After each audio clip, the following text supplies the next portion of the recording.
Hello everyone, income tax सीखने वाले हैं और इस वीडियो में हम इंडिविजुअल के लिए resident and ordinary resident, resident but not ordinary resident के लिए क्या क्या कंडीशंस हैं इनकम टैक्स एक्ट में वो सीखने वाले हैं।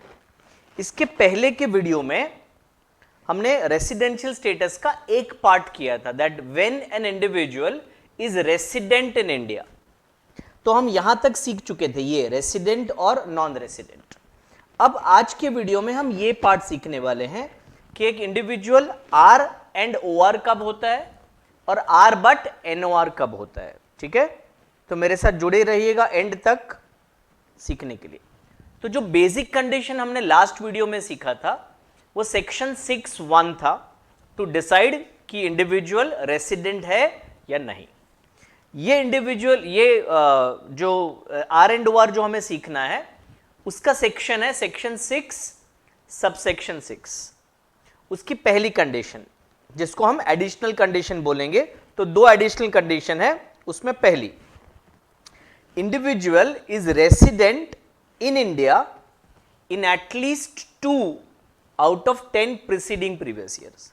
तो एक और बार, हमने रेसिडेंट तो तय कर लिया है, अब वो आर एंड ओ आर है या R but N O R है ये हमें तय करना है।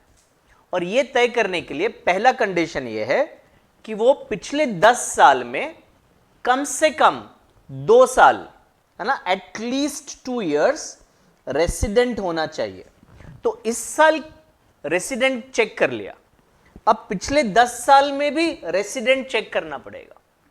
पिछले 10 साल में से कम 2 साल वो रेसिडेंट होना चाहिए। दूसरा कंडीशन है, और बच्चों नोट करना यहां पे एंड है।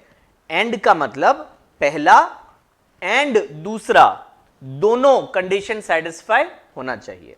अगर और लिखा होता है तो इसका मतलब होता है पहला अथवा दूसरा कंडीशन सेटिस्फाई होना चाहिए, पर यहां पे एंड है मतलब दोनों कंडीशन सेटिस्फाई होना जरूरी है।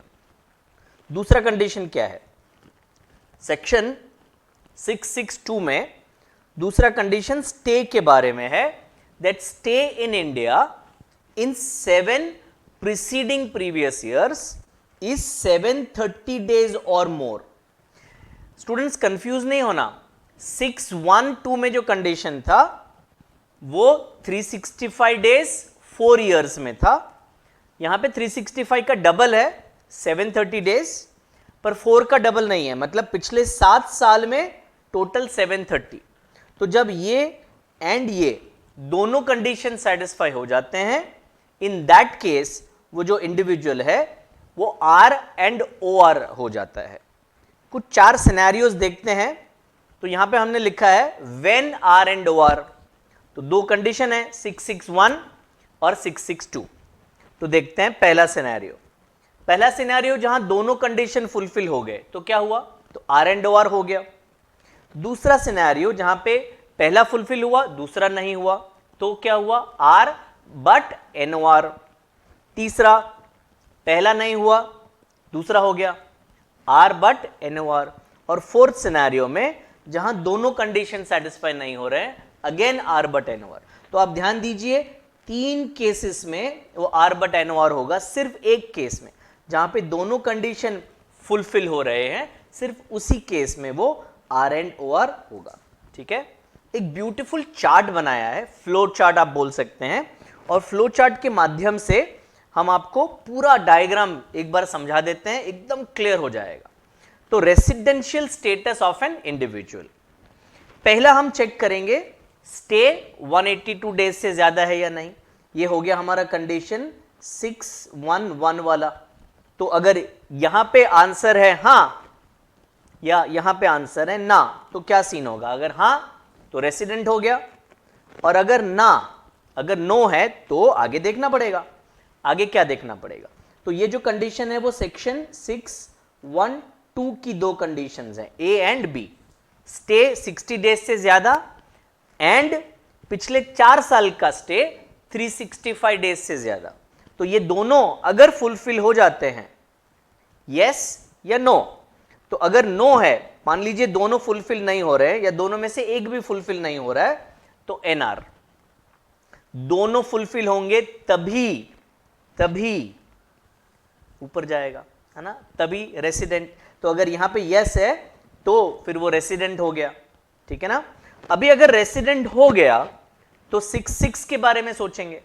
6-6 जो अभी हमने सीखा क्या बोलता है। 6-6 पहला कंडीशन है पिछले 10 साल में से 2 साल रेसिडेंट होना चाहिए एंड पिछले 7 साल का स्टे, पिछले 7 साल का 10 नहीं है सॉरी, पिछले 7 साल का स्टे 730 डेज या उससे ज्यादा होना चाहिए। अगर दोनों में हाँ है, यस है, तो आर एंड ओ आर हो जाएगा, और अगर दोनों में या किसी एक में भी नो है तो R but N O R हो जाएगा। ये चार्ट को बहुत अच्छे से आप बना दीजिएगा, एकदम क्लियरली पूरा सेक्शन समझ में आ जाएगा। ये जो है वो सेक्शन 6 है जिसको हम एडिशनल कंडीशन बोलते हैं, और 6-1 को हम बेसिक कंडीशन बोलते हैं, ठीक है। बहुत ही अच्छे से एनिमेटेड पावर पॉइंट प्रेजेंटेशन से हमने ये आपको समझा दिया है, ठीक है। एक एग्जाम्पल लेके समझ लेते हैं finally. Anil age 23 years, born and brought up in Patna, has never gone out of India. What is his residential status? तो पहले हम चेक करेंगे 611, तो उसका स्टे इस साल कितना है। उसका स्टे इस साल 182 डेज से ज्यादा है क्या। हाँ जी सर है, 365 डेज है उसका स्टे। तो एक काम हमारा कंप्लीट हो गया कि वो रेसिडेंट है। अब अगर रेसिडेंट है तो 661 चेक करना पड़ेगा। 661 क्या बोलता है कि लास्ट 10 इयर्स में कम से कम 2 साल वो रेसिडेंट होना चाहिए। इस वीडियो में हम कॉन्सेप्ट सिखाने वाले हैं और इसके बाद बहुत सारे वीडियोस होंगे जहां पे एक्चुअली सम को कैसे सॉल्व करते हैं, प्रेजेंटेशन के साथ हम आपको सिखाएंगे। यहां पे कॉन्सेप्ट एक्सप्लेन कर रहे हैं। तो लास्ट 10 इयर्स में born and brought up in Patna है और अभी तक इंडिया से बाहर गया ही नहीं है, तो हर साल वो रेसिडेंट होगा ना। जैसे इस साल में रेसिडेंट हो रहा है वैसे पिछले 10 साल में हर साल रेसिडेंट है, और हमें तो एक्चुअली कम से कम 2 साल चाहिए। यहां तो अनिल जी 10 के 10 साल रेसिडेंट है, तो 661 फुलफिल हो गया। 662 क्या कहता है, स्टे 7 साल में 730 डेज से ज्यादा होना चाहिए, वो भी हो जाएगा सर। 365 डेज हर साल के स्टे हैं, तो पिछले 7 साल का स्टे तो काफी ज्यादा हो जाएगा, तो ये भी कंडीशन फुलफिल हो गया। तो देयरफॉर मिस्टर अनिल जो है वो रेसिडेंट एंड ऑर्डिनरी रेसिडेंट हो गए, ठीक है। ये वीडियो अगर आपको पसंद आया हो तो जरूर इस वीडियो को लाइक करिएगा। ऐसे ही हम हर स्टैंडर्ड के वीडियोस बनाते हैं, एनिमेटेड पावर पॉइंट प्रेजेंटेशन से बनाते हैं, डायग्राम से बनाते हैं, तो आपको समझना बहुत ही आसान हो जाता है। अगर हमारी चैनल को आपने सब्सक्राइब नहीं किया तो जरूर कर दीजिएगा, एंड रेगुलर नोटिफिकेशन आपको मिलते रहे इसके लिए नोटिफिकेशन के लिए बेल आइकन भी प्रेस कर दीजिएगा। आइए हमारे YouTube चैनल और हमारा एक एप्लीकेशन है जिसके बारे में थोड़ा सा इंफॉर्मेशन आपको दे देते हैं। तो हम जूनियर कॉलेज में फर्स्ट ईयर जूनियर कॉलेज और सेकेंड ईयर जूनियर कॉलेज को पढ़ाते हैं अकाउंट्स, मैथ्स, इकोनॉमिक्स, ओसी और एसपी के सब्जेक्ट्स। डिग्री कॉलेज में हम BCom, bachelor of accounting finance यानी कि BAF, bachelor of management studies यानी कि BMS, bachelor of financial market यानी कि बीएफएम।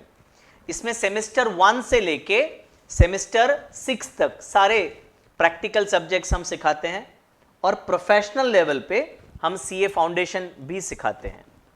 हमारा सिखाने का तरीका कैसे है वो आपको बताते हैं। तो हमारे इस YouTube चैनल पे हम बेसिक कॉन्सेप्ट्स के वीडियो अपलोड करते हैं हर चैप्टर के, और ये वीडियो सबके लिए फ्री है, एनी टाइम आप देख सकते हैं। चैनल का नाम है सपन पारिक कॉमर्स क्लासेस। तो ये पहला ऑफरिंग है हमारे तरफ से।